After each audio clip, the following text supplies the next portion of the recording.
happens when two genes are on the same chromosome and each gene is required for a specific trait. And in fact, you're looking at the transmission of two different traits. But those two traits, the genes for those two traits are on the same chromosome, not on different chromosomes. So now, if the two genes were on different chromosomes, we would perform a cross of this fashion, where you have one individual, that's big A and big B, homozygous.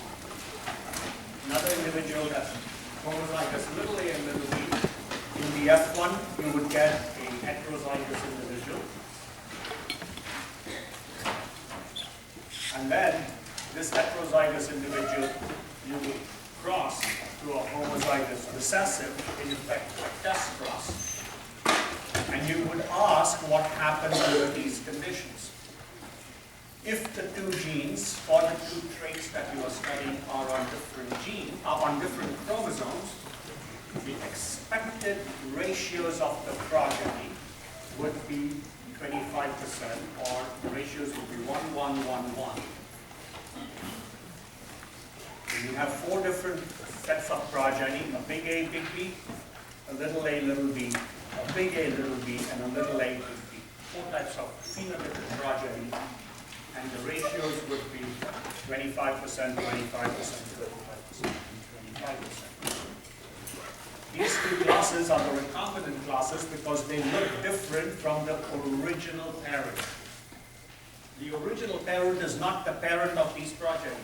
The original parent is actually the grandparent of the progeny.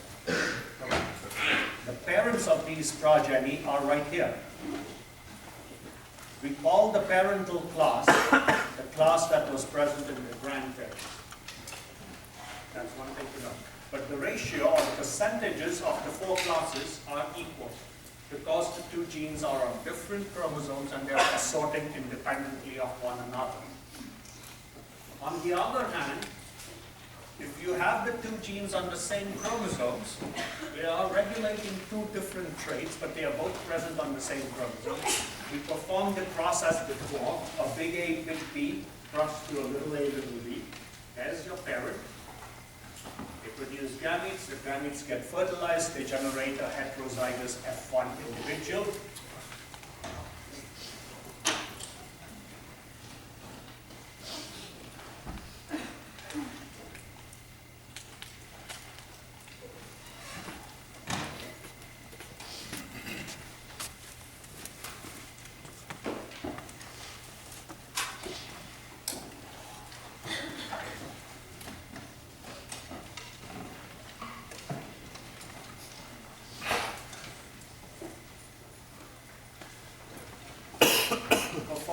You take the heterozygous individual, cross it to the homozygous recessive, and you ask what happens in the F2, and you get four classes: big A, big B, little a, little b, big A, little b, and little a, big B. But this time, because the genes are linked and on the same chromosome, this progeny that looks like one of the parents, phenotypically looks like one of the parents, will be greater than 25% of the total population. This individual that looks like this parent will also be greater than 25%. These two combined together will be greater than 50%. Correct? Because if that's greater than 25 and that's greater than 25, the two together is greater than 50%. The recombinant class, the big A, little b, and the little a, big B, they will be less than 25%. Now you have no way of knowing what that value is. It can be anywhere from 24 down to 0. Okay? It's what I will have to give you. Or you have to do the experiment to find out. So you can't just predict this number. This number will have to come out of an experiment or a problem that I set for you.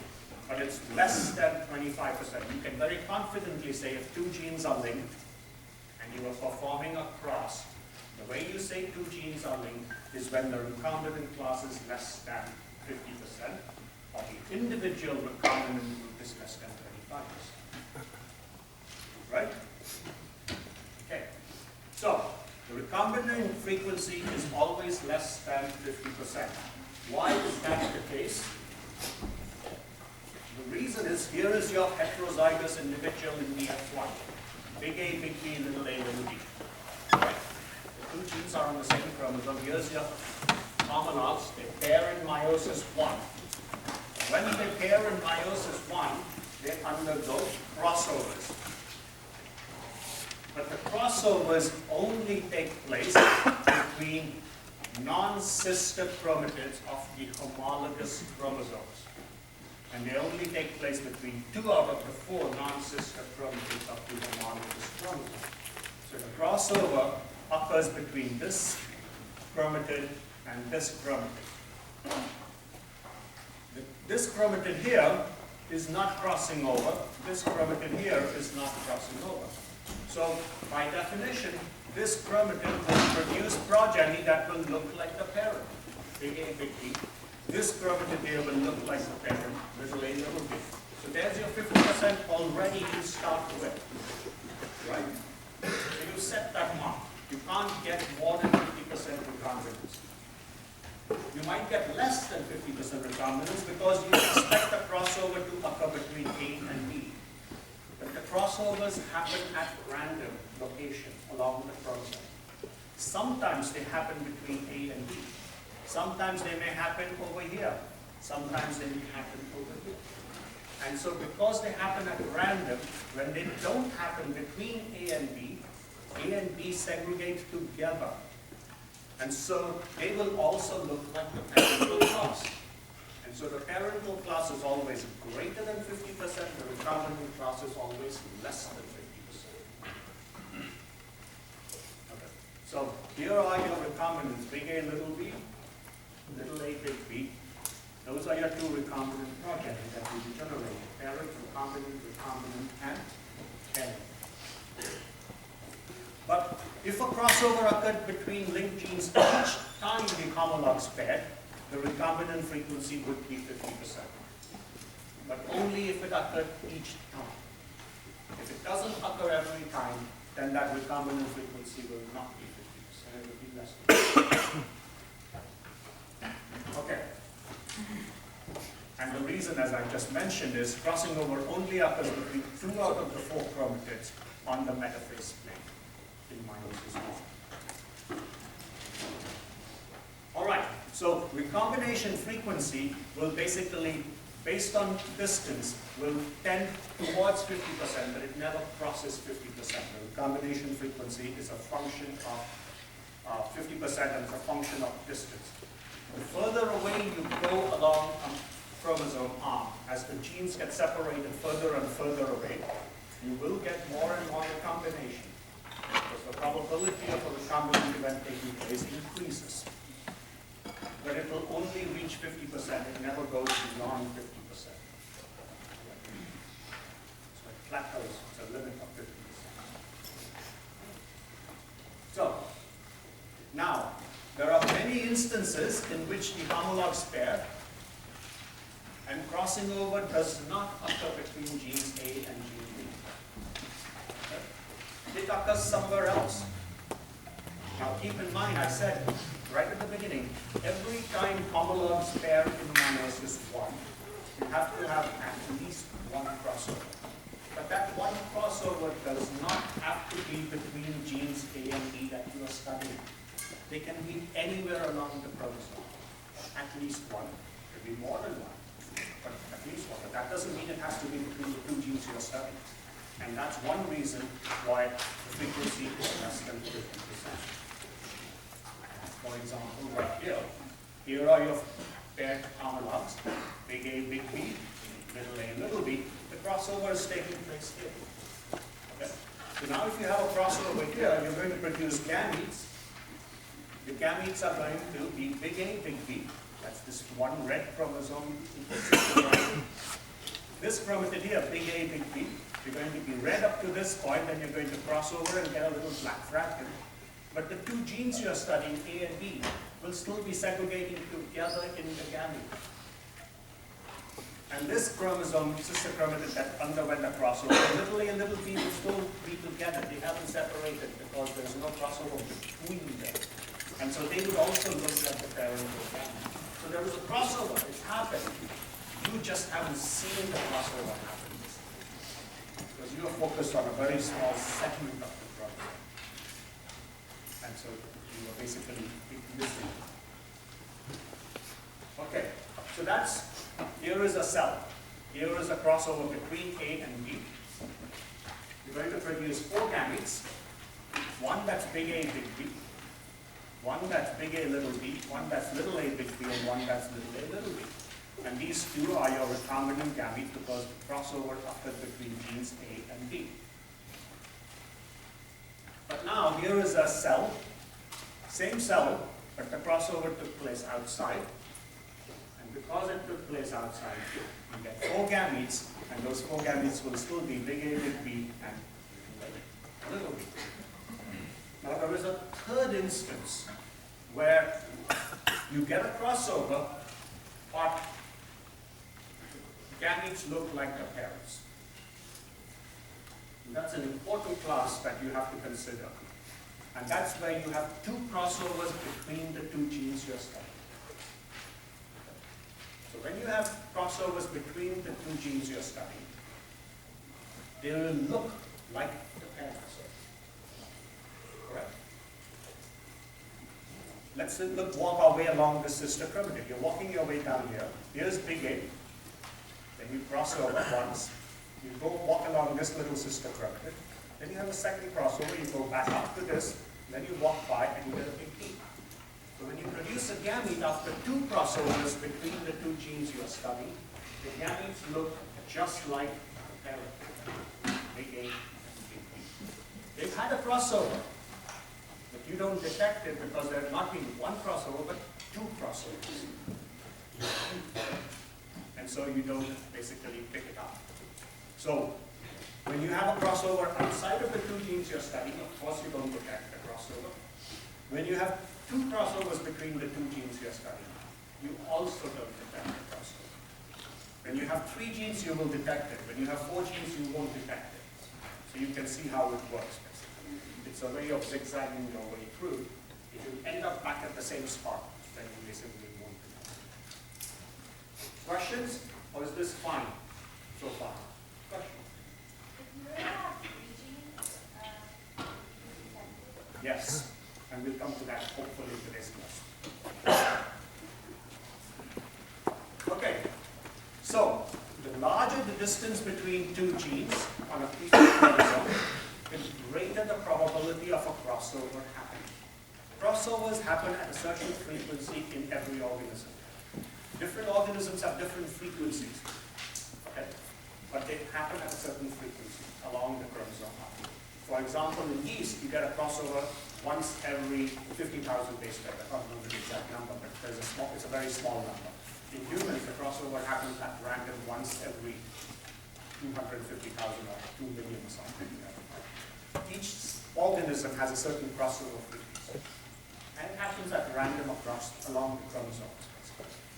Okay?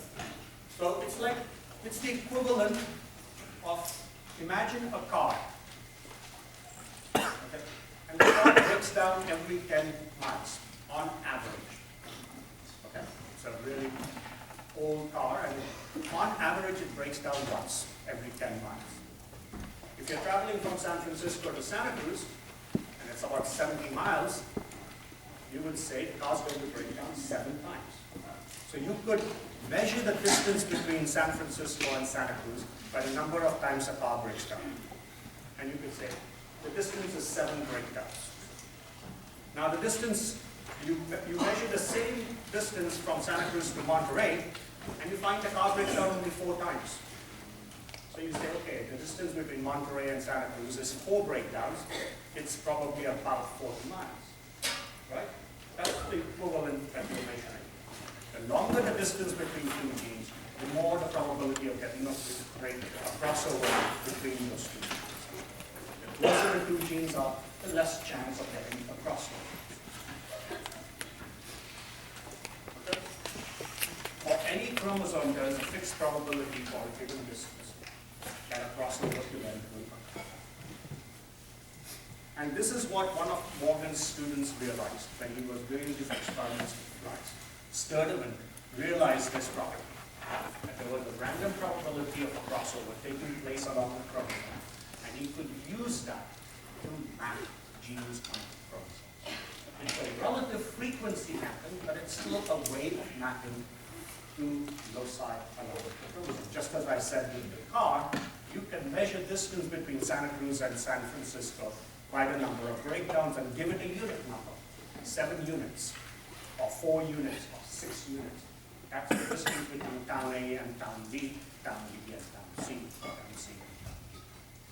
It's not an absolute distance. You're not measuring base pairs of the DNA.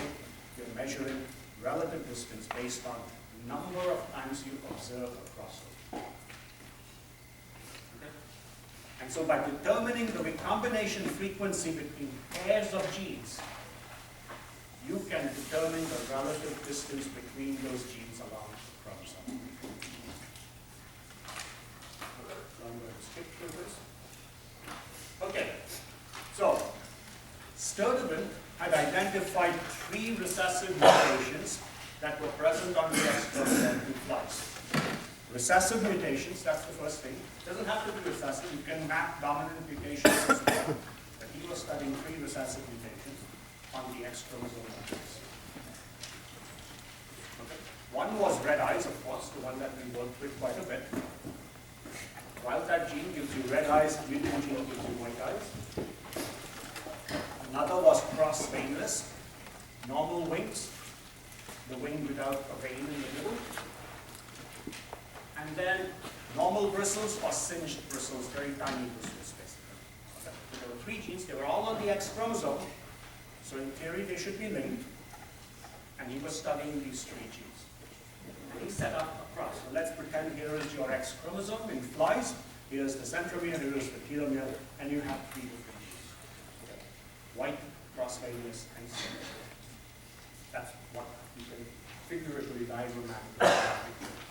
Okay, so he basically began to measure the recombination frequency between W and CD, CD and SN, W and SN. He was measuring recombination frequency in these crosses. So he was going to set up 3 different crosses. He sets up the 3 crosses and he measures the recombination frequency between those 3 crosses. Okay. So here's the first cross he sets up. He starts with a true breeding parent. For mapping experiments, you almost always start with true breeding parents if you can. So he started with a true breeding parent that had singed bristles and white eyes, and he crossed it to a male that was normal. Red eyes and normal bristles. So male, the genes are on the X chromosome, so you have a Y from the second half. He then gets heterozygous individuals. He gets a heterozygous female fly that has little w, little sn, big W, big Sn. That's your heterozygous female. And he crosses it to a homozygous recessive male. Now, males are, of course, not homozygous, they're hemizygous. So he crosses it to a hemizygous recessive male. Okay? And now he's going to look at the recombination frequency between these 2 genes. And he's obviously going to study recombination frequency in the female. He's not going to study it in the male because there is no recombination in this male. Right? And so he's going to focus on this female. He's going to look at the frequency by which you get the recombinant class. So what's the recombinant class you expect from this cross in terms of phenotypes? Would they be red eyes and singed bristles, or red eyes and normal bristles, or white eyes and normal bristles and white eyes or singed bristles? So one of those, 2 out of those 4 will be recombinant, correct? And you can predict that. You can predict it because you know what you started the cross out. Because your cross was in this fashion here, the recombinant class will be white eyes with normal bristles and red eyes with singed bristles. Those are your recombinant classes you expect. So in your F2s, the females will produce 4 different types of gametes. W plus, SN plus, WSN, WSN plus, W plus SN. And these two classes are going to be your recombinant class. The males are going to produce two types of gametes. It's a test cross. But because they are males and the genes are on the X chromosome, the males will produce two kinds of gametes. One, of course, with the Y chromosome and one with the X chromosome. Right? And that will be WSN, because there's your male, there's the X chromosome, and then you also get a Y chromosome. But the Y chromosome will function very similar to the WSN chromosome, something like a sling. Okay. So, he gets flies, red eyes, normal bristles. He counts the number of progeny, and there are 102 of these. He gets males as well with red eyes and normal bristles, and the number is 96. He does the same with white eyes and singed bristles, 88.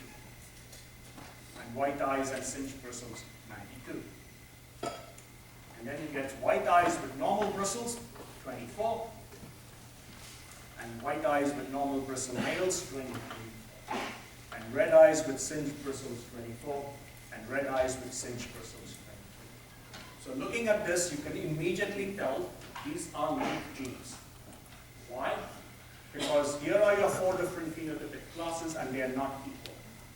You're getting about 100, between 90 and 100 over here, and you're getting only 20. So the ratios are not 25%, 25%. So immediately you know the two genes are linked. So then you have to calculate the frequency of recombination.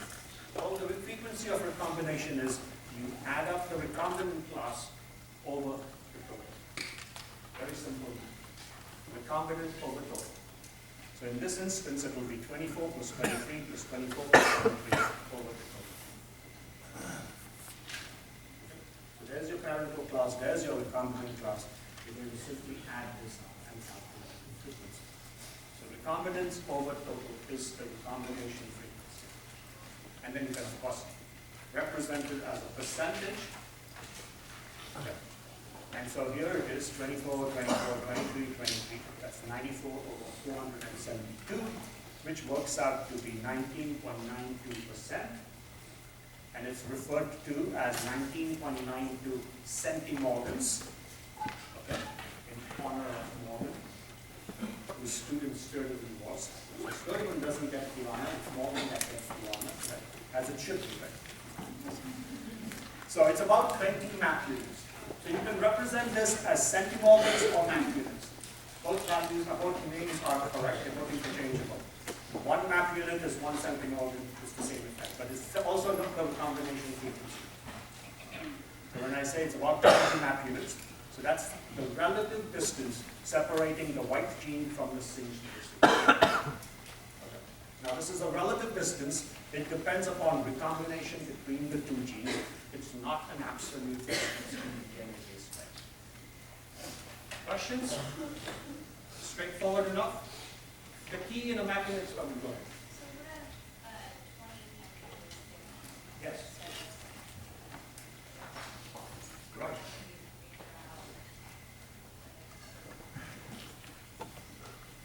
How many would the recombinant class be? If you have, the question is, if you're given just the map, and I tell you that 20 map units separate the white from the singed gene, how would you know the frequency of the actual project? You can calculate that.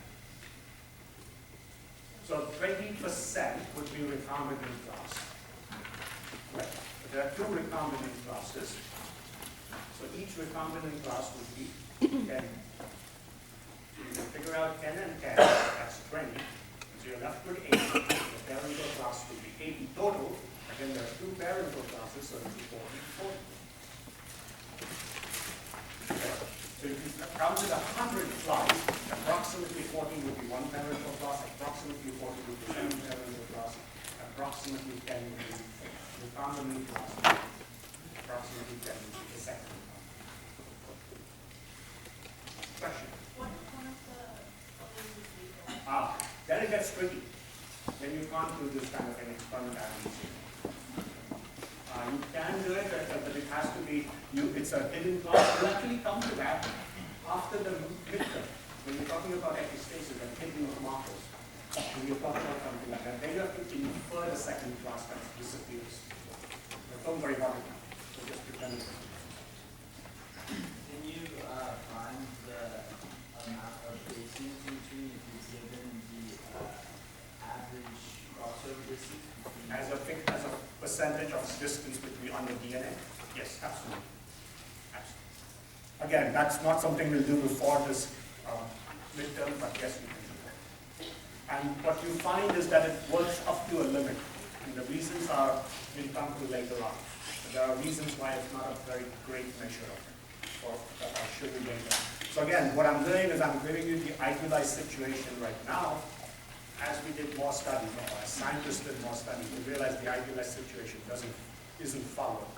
And so later on we have to modify it. So we can't do it as accurately as we like, but in theory we can.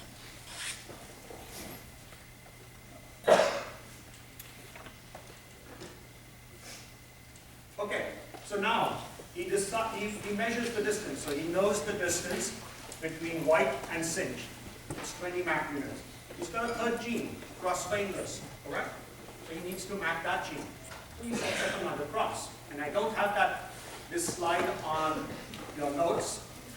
I just made it up today. It's not Sturtevant's actual results. I just made it up. Okay? I'm telling you right now, I just made it up just to make a point. So he next goes on to measure the distance between CD and SM. The data is there, out there. I just have to go find the original papers. And now I can put in the actual numbers that Sturtevant found. In this example, I just made up the numbers. So bear with me. So he then sets up another cross. He wants to measure the distance now between cross-veinless and singed. So he sets up a cross where one parent is cross-veinless and singed, the other parent is wild type. And he goes through the same experiment as before. He takes the F1, crosses it to a hemizygous recessive male. He gets the F2s. He gets 4 different classes, crosses them to the males. And these numbers have been made up by me, so bear with me. But what you find is once again the 2 genes are linked.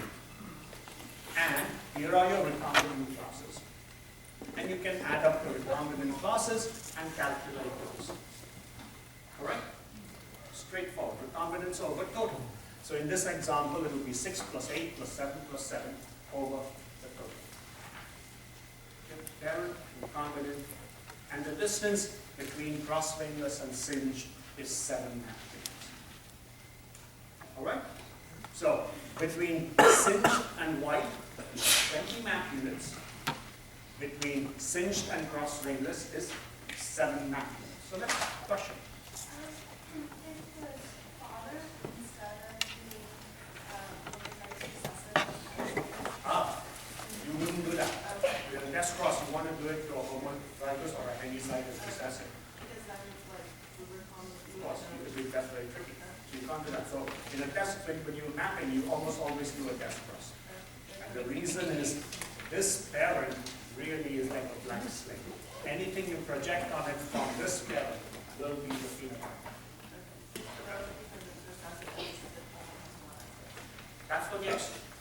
If it was an autosomal gene, you would do the same experiment, except it would be a homozygous recessive for those genes.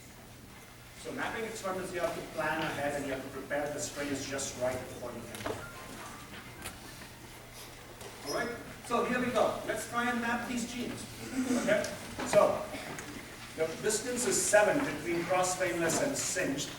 The distance between white and singed was 20 map units. So let's draw a map. Or let's try and draw a map. Okay? So here is white. Here is singed. 20 map units. We've done that in the original cross of Sturtevant. And now we did the second experiment, and we have singed to cross-veinless and 7 map units. Is this correct? Is this the only possible map you can draw? Yes? No. Why not? Why not? Right. The cross-veinless could also be here. Okay? So, you can have this map, or you can have this map. Now, either of these 2 maps make a prediction. Right? And the prediction is, if you were to focus on the white gene and the cross-veinless gene, you will know where it lies. So if you did a third cross between white and cross like this, and if this map is correct, recombination frequency should be 27 nanometers. If it was here, the recombination frequency should be 13 nanometers. So there is a prediction that you can test. So Sturtevant did that. He did a third cross between white and cross Douglas. Exactly like the first two crosses. What he discovered was that it was